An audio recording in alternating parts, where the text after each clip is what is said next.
Voilà, bonjour, bonjour, bonsoir, ça dépend de l'ère par lesquelles vous nous suivez, chers abonnés de Nalliance TV.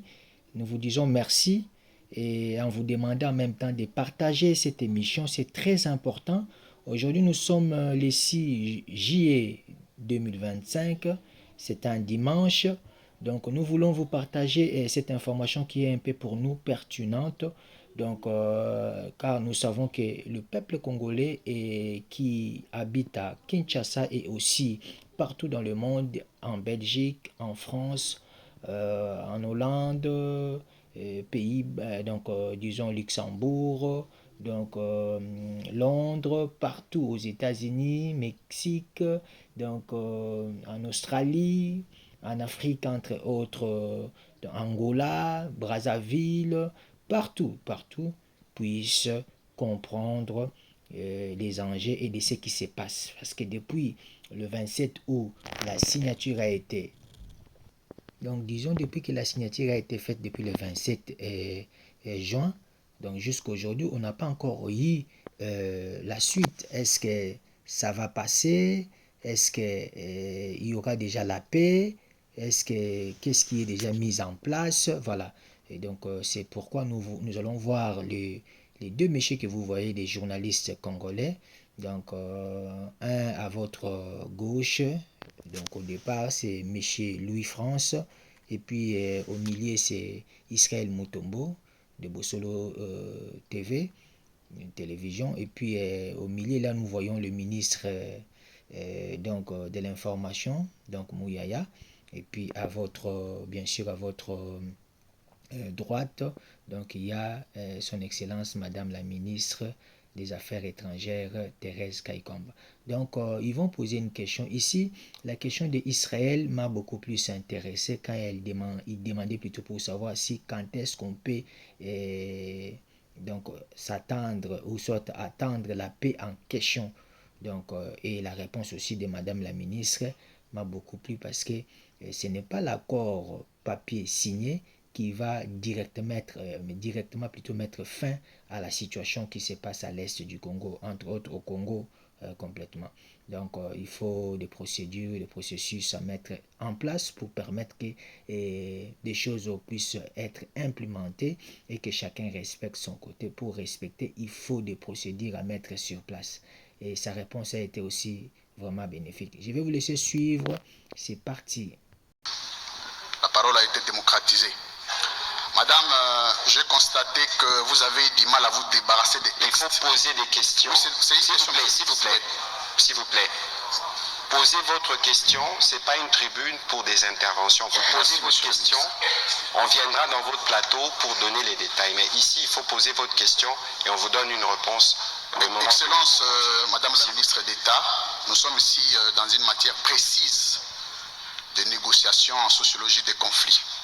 Ça signifie que pour que nous tombions dans un consensus, il faut que chacune des parties perde une chose et gagne une autre. Vous pouvez nous dire et dire aux Congolais ce que le Congo a perdu en signant cet accord et ce qu'il a gagné, ce que le Rwanda a perdu dans cet accord, ce qu'il a gagné. Et la deuxième question, comment les facilitateurs, dont les États-Unis d'Amérique qui interviennent à titre de facilitation, sortent en tant que partie qui signe l'accord. Pourtant, les facilitateurs n'est pas partie prenante aux négociations. À quel titre est-il ou sont-ils intervenus, les États-Unis, pour demain signer cet accord en tant que partie prenante au conflit?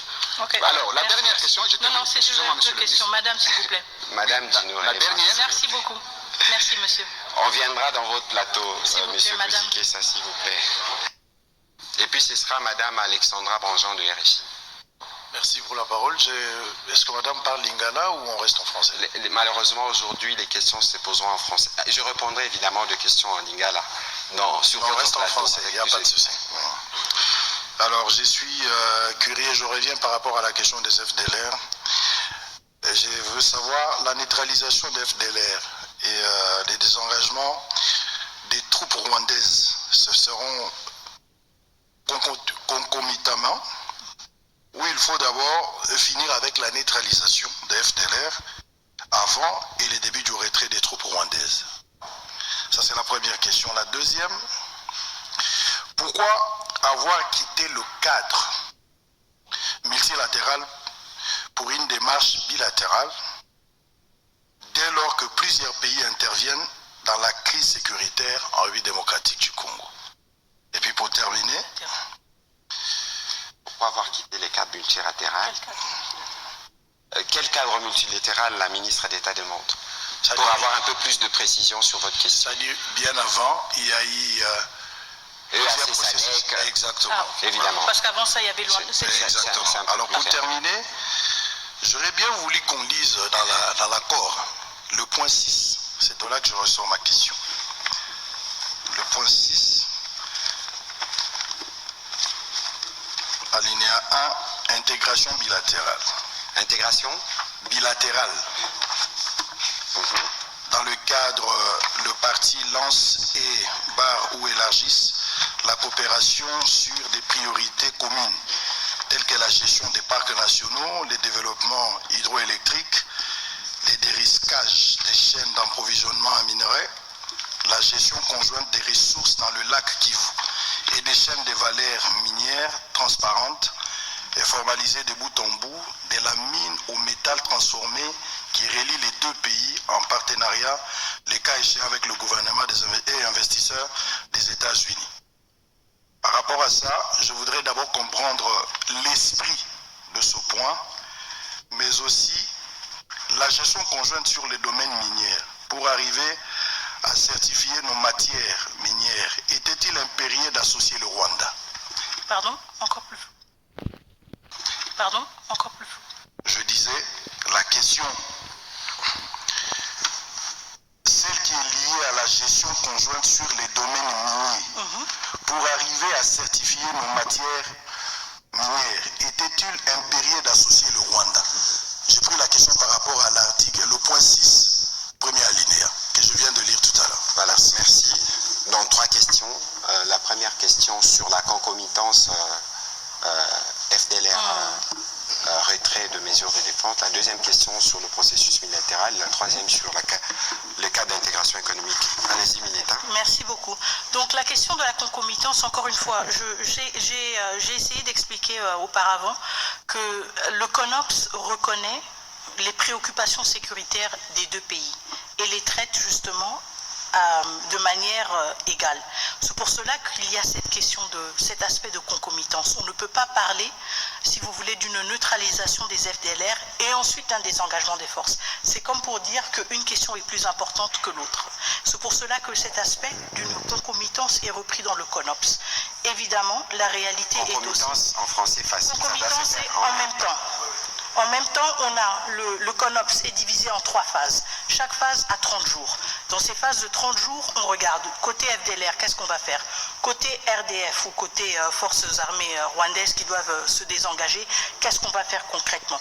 Et là, maintenant, nos experts militaires et des renseignements se sont assis pour dire, bon, si on est dans une première phase, quelles sont les choses qu'on devra faire? D'abord, identifier des deux côtés, quel est l'effectif, quel est le point de départ. Ensuite, engager, par exemple, du côté des FDLR, des sensibilisations pour dire ceux qui veulent, s'il vous plaît, rentrez chez vous, ça va nous faciliter la tâche. Du côté du désengagement des forces, qu'est-ce que cela veut dire concrètement? Quel est le dispositif en place? Quel est l'effectif? Et ensuite, on avance de manière graduelle. Maintenant, la réalité du terrain est aussi qu'on doit s'adapter à certaines réalités contextuelles.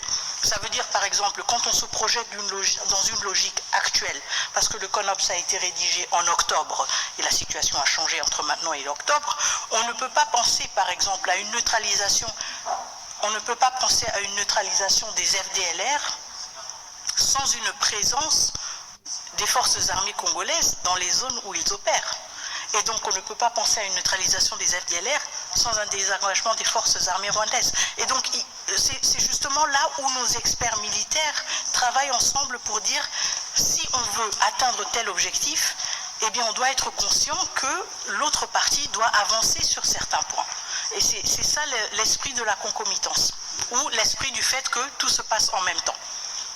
On ne peut pas dire qu'on a un problème des FDLR si nous ne contrôlons pas les zones où elles sont supposées être opérationnelles. On ne peut pas dire non plus qu'on a un problème d'un désengagement des forces si nous ne sommes pas présents pour attester et confirmer le départ de ces forces. Et donc, évidemment, entre octobre et juillet 2024 et juillet 2025, il y a eu certains changements contextuels et on devra ajuster. Mais l'esprit reste le même. L'esprit reste le même. On respecte votre préoccupation, c'est les FDLR, pas de problème, on va s'en occuper. Mais vous respectez aussi la nôtre. Et c'est que vos militaires n'ont rien perdu chez nous, bye bye. Et donc c'est ça l'esprit de la concomitance. Les deux parties doivent reconnaître la validité de leurs préoccupations sécuritaires. Est-ce qu'on peut estimer le retour de la paix? Pour quand est-ce qu'on peut estimer le retour de la paix? Bon, vous savez, si j'avais cette réponse, vraiment... Je vous la donnerai évidemment, mais je la donnerai tout d'abord aux populations à l'Est, parce que ce sont elles qui sont les plus affectées. C'est une question à $1 million